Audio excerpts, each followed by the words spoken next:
तुमच्या सर्वांचं अगदी मनापासून स्वागत आहे नवीन दिवसाची नवीन सुरुवात। तर आज आहे संडे स्पेशल ब्लॉग होणार आहे, शेवटपर्यंत नक्की पहा।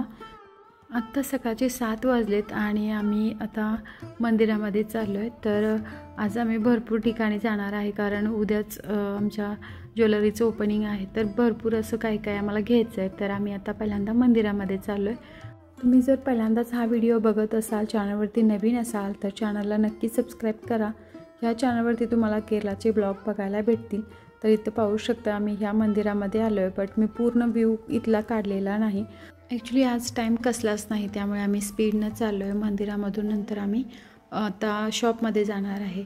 तर ज्वेलरी शॉपमध्ये थोडंसं काम आहे, कारण तिथं कामवाले आलेले आहेत। त्यांना सर्व काही सांगून कसं करायचं आहे वगैरे काय ते आम्ही नंतर दुसऱ्या टेम्पलमध्ये चाललो आहे। तर हे बघा, तर आत्ता आम्ही ज्या टेम्पलमध्ये चाललो आहे ते टेम्पल लांब आहे, म्हणजे आम्ही जर संडेला ह्या मंदिरामध्ये जातो तर एक 10 ते 12 किलोमीटर दूर आहे हे मंदिर। ह्या मंदिराचा सुद्धा प्रॉपर व्हिडिओ मी नंतर कधीतरी अपलोड करेन। जस्ट तुम्हाला मी याच्या अगोदर सुद्धा ते मंदिर दाखवलेलं होतं बाहेरून, तर आज थोडंसं आतून दाखवते आणि नंतर डिटेल त्याचा प्रॉपर व्हिडिओ पूर्ण माहितीसह अपलोड करेन। तर इथं पहा, आत्ता रस्त्याची कामं सुरू आहेत, त्यामुळे मेन हायवेला आल्यानंतर ना आम्हाला स्वतःलाच समजत नाही की आम्ही पूर्वीच्याच रोडने चाललो आहे का काय, कारण की कडेने सगळीकडे झाडं होती मोठी मोठी, ती पण तोडलेत आणि इथं सगळीकडे साहित्य त्यांचं रोडचं बांधकामाचं पडलेलं आहे। म्हणजे जरा वेगळाच व्ह्यू दिसतोय रस्त्याचा। पूर्वी असं नव्हतं, इथं मोठी मोठी झाडं होती आणि छान व्ह्यू होता। अजून तरी एक 2-3 वर्षांनी रिटर्न नंतर होईल। आत्ता बघा आम्ही मंदिराच्या जवळ पोहोचलो आहे।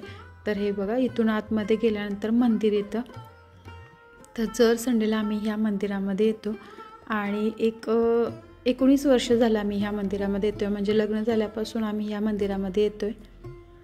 तर याच्या अगोदरसुद्धा मी भरपूर केरळाचे इन्फॉर्मेटिव्ह व्हिडिओज टूरचे अपलोड केलेले आहेत, म्हणजे वेगवेगळ्या ठिकाणची केरळाची माहिती देणारे व्हिडिओज अपलोड केलेले आहेत। तुम्ही जर बघितलं नसेल तर नक्की पहा, त्यातून तुम्हाला भरपूर माहिती मिळू शकते। म्हणजे आम्ही ज्या ठिकाणी जातो त्या ठिकाणची माहिती प्रॉपर सांगण्याचा प्रयत्न करतो। तर इथं पाहू शकता की आम्ही मंदिरामध्ये आलो आहे आणि जस्ट आता पतीची चीट काढण्यासाठी गेलेत, म्हणजे आपल्या नावाने इथं पूजा केली जाते। तर ती पूजा करण्यासाठी आपल्याला पहिल्यांदा चिठ्ठी काढावी लागते। इथं मल्याळममध्ये त्याला चीट असं म्हणतात, म्हणजे पुष्पांजली आपण घेतो, त्यासाठी आपण नाव वगैरे सांगायचं, नक्षत्र सांगायचं आणि नंतर किती पैसे होतात ते पे करायचं आणि नंतर मग ती चिठ्ठी आपण तिरुमणीजवळ द्यायची। आणि तिरुमणी म्हणजे पुजारी, तर इथं पुजारीला मल्याळममध्ये तिरुमणी असं म्हणतात। तर हे मंदिरसुद्धा खूप मोठं आहे।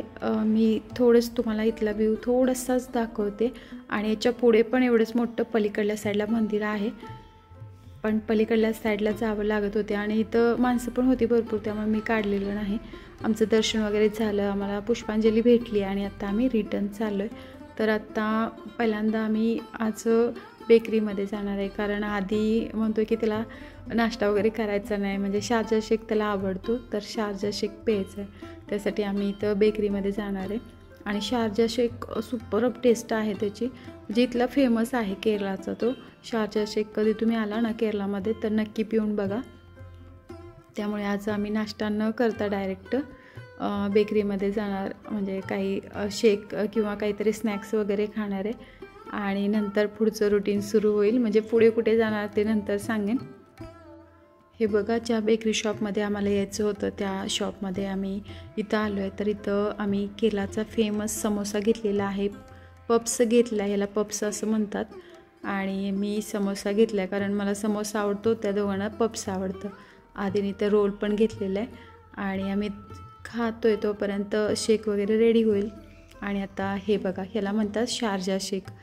तर हा शेक एवढा थंड असतो की आपल्याला पितासुद्धा येत नाही। पिताना असं वाटतं की आपण इथं म्हणजे गळ्यामध्ये स्टक झालं आहे आपलं, असं जाणवतं, एवढा थंड असतो।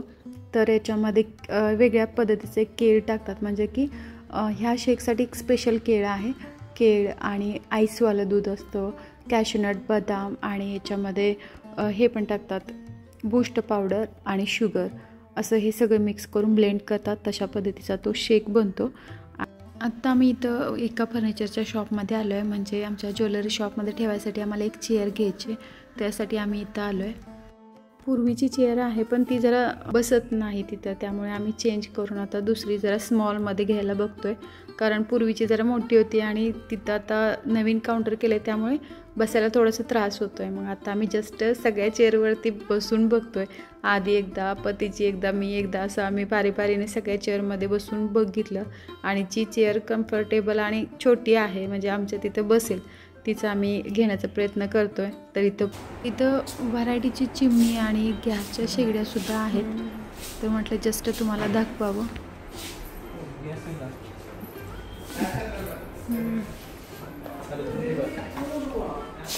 म्हणजे तुम्हाला पण थोडीशी आयडिया येईल की इकडच्या साईडला कशा पद्धतीच्या शेगड्या वगैरे भेटतात.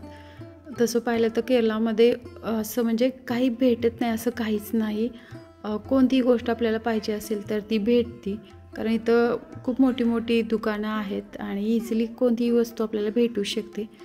तर आता आम्हाला जी खुर्ची घ्यायची होती ती आम्ही घेतली आणि बिल करण्याचं काम सुरू आहे. तोपर्यंत आधी इथं येऊन बसलेला होता, म्हटला की बघूया कसं वाटते बसल्यानंतर. आणि इथं एक सोफा सेट आवडला होता आधीला. आधी म्हटलं गोल्डन कलरचा सोफा सेट छान दिसतोय, मग तो सोफा सेट कसा दिसतोय जवळून बघायसाठी आम्ही गेलो आणि आता रिटर्न आम्ही दुसऱ्या एका शॉपमध्ये चाललो आहे. फायनली आत्ता आम्ही गिफ्ट सेंटरमध्ये आलो आहे आणि हे जे शॉप आहे त्यामध्ये सगळं आपल्याला भेटून जाईल. काहीही पाहिजे ते घरात आवश्यक असणारं कोणतीही वस्तू पाहिजे तर भेटून जाईल. मोठं कॉम्प्लेक्स आहे यांचं आणि हे शॉप पतीजींच्या फ्रेंडचंच आहे, त्यामुळे बऱ्याच वेळ इथं बोलत उभारलेलं.